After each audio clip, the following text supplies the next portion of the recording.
Hi you guys, so welcome to Mish Vlogs. Today's vlog is actually going to be about how can you apply for your SIN. So your SIN is basically your tax number. If you have to work here in Canada, you would need this SIN number or this tax number in order to work. You will have to give this SIN number to your employer. Like whenever you're selected, the employer would ask you for your SIN information. But please be careful about handing out this information. Only give it to your employer once you're selected for the job, once you've met them and you know that they're legit. Do not share your SIN information with anybody else because people can take advantage of it and it can be misused. So please watch out and be careful to whom you're giving this information out to. There are 3 ways by which you can apply for your SIN number. Number 1 is just walking at any Service Canada, but you'll find a big queue over there. You might have to wait for a long time period. Number 2 is applying online, but when you're applying online, it may take around 20 days. But then the pro is that you are sitting at your home and you will be getting the SIN by your mail. Number 3 is you can also take an appointment at a Service Canada site and then you can just go there according to your appointment. But it's just that appointments are not easily available. If you're booking an appointment today, you might get it after 3-4 months. So search for your best options and apply accordingly. In this video, I'm gonna apply for the SIN online. Although it's the most easiest document to apply for, but then still I've simplified the steps for you so that you can watch it and apply for your SIN easily. Nowadays it is actually given in a paper format, like you will get it in a A4 paper format. I'm not showing you the whole document because of the security reasons. You'll see that there's Service Canada letterhead over here and the date as well. Apart from that, it's just gonna include your name, your SIN number, like your 9-digit SIN number, and the date it's valid until. So that's it. Yes, it has expiry on it. Just like your study permit or your work permit, it's only valid until a certain time period. For example, if you have your study permit for 2 years or for 3 years, your SIN will also be valid until that time period and you will have to renew it after that time period. There are usually 3 stages when you would need to apply for your SIN. That is number 1, when you're getting your study permit, number 2, when you're getting your work permit, or number 3, when you're getting your PR. You would also need to apply for your SIN number if by chance your study permit is expiring before the end of your study. For example, if you're applying for your study permit extension, you would also need to apply for your SIN extension side by side. Please also remember that you won't be eligible to work without a proper SIN number. So without further ado, let's apply for your SIN. So first of all, just go on your Chrome or whatever browser you're using and type down SIN. So you'll go on Canada's official website and this is the page that you're landing on. So you're applying for your SIN online. Just scroll down at the bottom, apply for your SIN. So I'm applying for myself. I am a TR right now, so I would select this option. How would you like to apply? So I'm applying online. So this is the option I'm selecting. You can go in person as well by taking an appointment.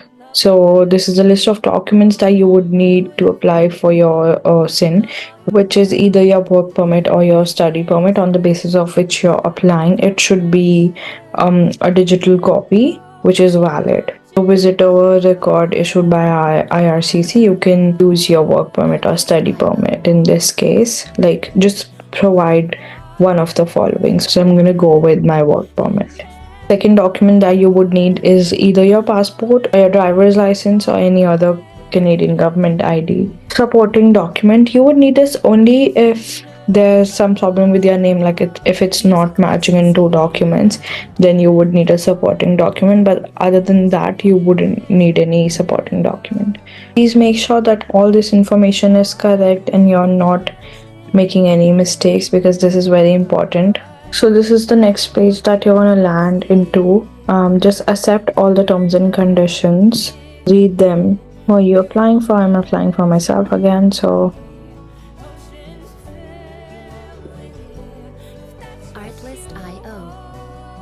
my current status in Canada is a TR, so I'm going to choose this. How would you like to receive your SIN confirmation? So I'm going to select by mail because either way I can see it digitally and both by mail. But if I choose digitally, then I will only be able to see this electronically. So I would rather choose this one. Your preferred language and then your email ID. So now it has sent you an email verification. Verify the email and proceed further.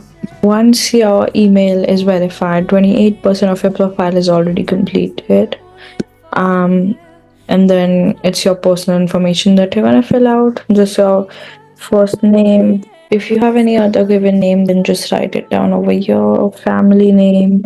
Over your, it's asking if your family name was different when you were born. So basically, if you've changed your family name by now. If you've used any other family name other than the ones that you've mentioned above, then write it down over here. This information is about your birth. So the country that you were born in, the province that you were born in, and the city. Date of birth. So you're gonna select your date of birth over here, your gender, and then are you a part of a multiple birth? If you're a twin or a triplet. Enter your SIN number over here. Now it is not compulsory, but it is known for best practice. So yeah, the type of application you want to submit. You'll select change the status on a SIN record because you're changing it from your study permit to your work permit. Let's go next. What's your phone number? And then your mailing address. So where do you want your SIN to be delivered at? And then just confirming your address. Just tick that you've verified your address, and then let's go further. Which of the following documents do you wish to provide? So I am providing my work permit, and then here you're gonna upload your document. The expiry date that is on your document. The secondary document that you're gonna provide with the initial document. I'm gonna go with my passport. You can again either choose your Canadian government ID, your driver's license, or anything that has been mentioned. The expiry date that is on your secondary document. After that, you're gonna upload your supporting document. And then this is an important information that says, do all of your documents provide the same first given name? So if yes, then you don't have to provide any supporting document. But if no, for both of these cases, then you will have to provide a supporting document. And then your parent information. Also, I just wanted to highlight how it says that you just have 45 minutes to complete this whole application. You can always discard the request and start a new one if you're exceeding the time. So this is not like how you're applying for your work permit or your study permit that you get 60 days as a timeline. You just have to fill it out in one go, and then just print your name, and then again certify that all the information that you've provided is correct, and then submit. This is your SIN application number. Just take a picture of this or just save this so that you know. Although this is going to be registered in your My Service account. If you already do not have an account, please create an account on My Service Canada. And yeah, that's it. Thank you so much for watching the video. If you found the video useful, please don't forget to like, share and subscribe. If you have any questions, please feel free to comment down below. If you need information regarding anything else, you can always reach out to me and I'll try my best to get back to you. Thank you so much for watching. Bye.